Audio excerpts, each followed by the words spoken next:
Hatiku pernah seperti bulan, gersang, sunyi, dan tak berpenghuni. Di permukaannya, tak tumbuh apapun selain debu masa lalu dan kawah-kawah luka yang terbentuk dari dentuman kecewa.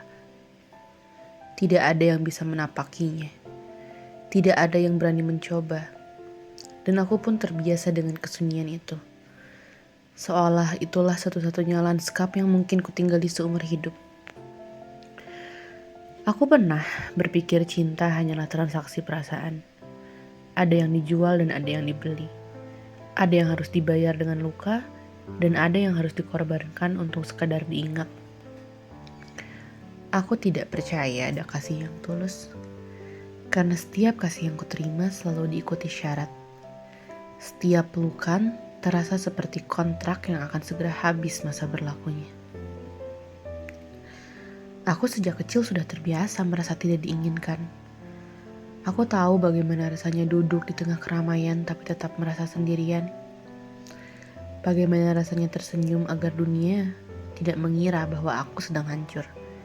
Atau bagaimana rasanya menanggung seluruh kesalahan yang bahkan bukan kesalahanku, hanya agar orang lain tidak kecewa. Satu-satunya cinta yang paling murni datang dari ibuku.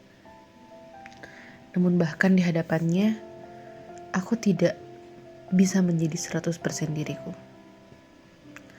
Karena aku takut kalau aku menunjukkan aku yang sebenarnya rapuh, aku yang meledak-ledak, dan aku yang kacau, ibuku mungkin akan sedih dan hancur. Aku tidak sanggup membuatnya sedih, membuatnya lebih hancur lagi. Jadi aku belajar untuk menulis senyum di wajahku dan menyembunyikan jeritan di baliknya. Jadi selama bertahun-tahun, aku hidup sebagai gadis yang ceria. Padahal, aku adalah badai kecil yang tidak henti-hentinya berteriak dalam diam. Aku pernah berkali-kali begitu dekat dengan kematian. Bukan karena aku benar-benar ingin mati, tapi karena aku tidak tahu bagaimana caranya hidup. Depresi itu bukan hanya kesedihan. Depresi adalah kekosongan yang menelan cahaya. Ia adalah malam panjang tanpa janji fajar. Lalu, suatu hari, dia datang. Seorang astronot yang entah dari mana mendarat di bulan yang selama ini tak tersentuh.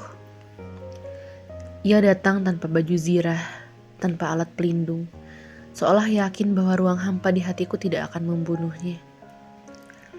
Ia tidak takut pada kawah-kawah di permukaanku, tidak gentar menatap gelapku. Ia menapakkan kaki di tanahku yang dingin dengan lembut, dan untuk pertama kalinya, aku merasa hidupku memiliki atmosfer. Bersamanya, aku melepas semua kepura-puraanku. Aku tidak harus menjadi siapapun. Tidak perlu memoles luka agar tampak wajar. Ia menatapku dengan cara yang tidak pernah dilakukan siapapun sebelumnya. Bukan dengan rasa iba, bukan dengan penilaian. Dan yang paling penting, dia tidak berusaha menyembuhkan aku. Dia hanya duduk, menemaniku. Dia hadir.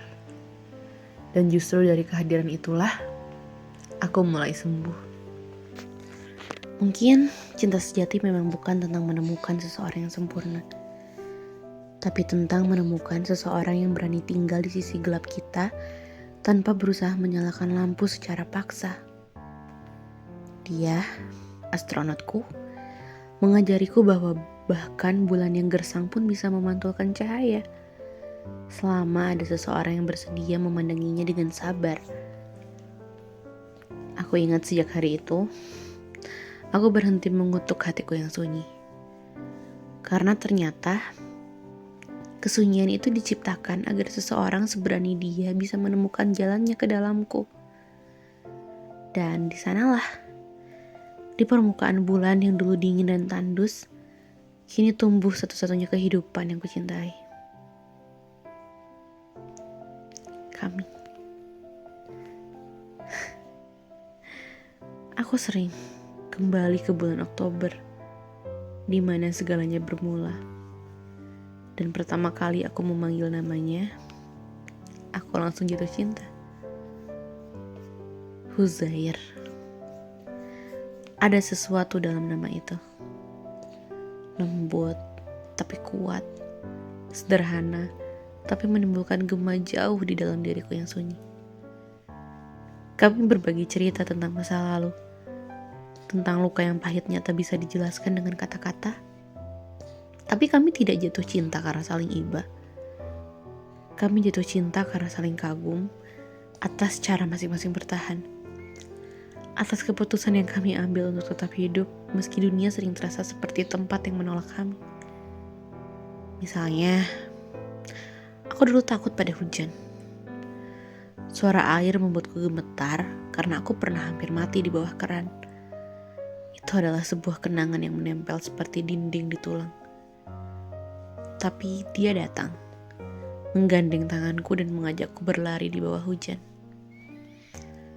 Air menetes dari rambut,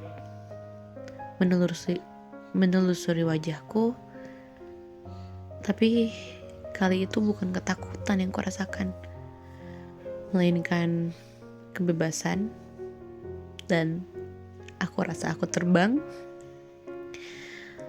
Aku ingat sensasi pertama kali menari bersamanya di bawah pancuran air di rumah kecil kami setelah pernikahan. Aku tidak takut lagi pada suara mesin air. Aku hanya mendengar tawa kami menyatu dengan bunyi hujan di genting. Aku sering teringat bagaimana ia melamarku di hari ulang tahunku.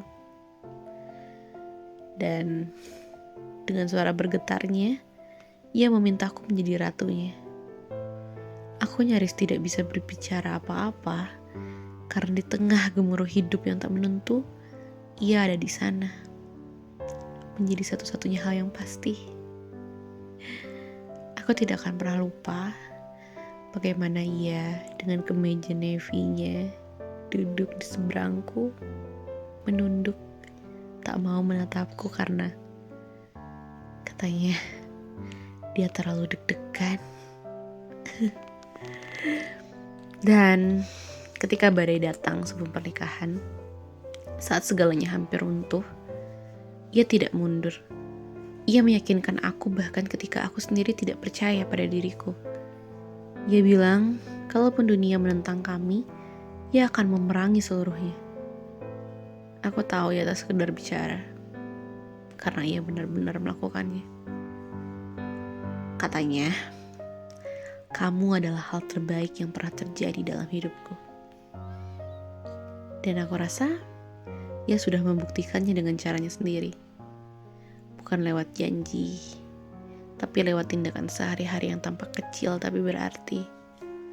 Memastikan aku nyaman, memanggilku hebat, berterima kasih dan meminta maaf dengan nada yang membuatku ingin menangis pelan saking bahagianya. Ia memijat pundakku, memijat telapak kakiku, memasakkan makanan yang enak saat aku kelelahan. Ya, dia tidak pernah membuatku merasa harus meminta untuk dicintai.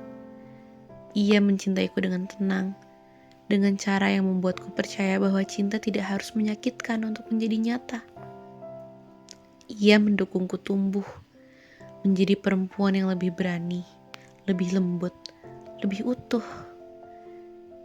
Huzair memberiku bumi bernama Ar, dan menghiasinya dengan awan kecil bernama Atya.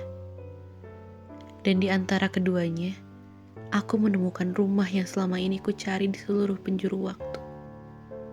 Keluarga kecil kami. Sejak bersamanya, aku menemukan diriku yang baru. Aku banyak membuka pintu baru.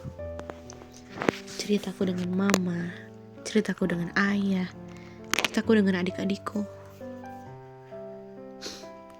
Aku sekarang hidup tanpa berpura-pura kuat. Aku hidup tanpa menutupi luka apapun. Aku hidup tanpa merasa harus pantas dulu untuk dicintai. Dan itu semua aku dapatkan karena Huzair mendukungku. Tidak, ia tidak hanya mendukungku.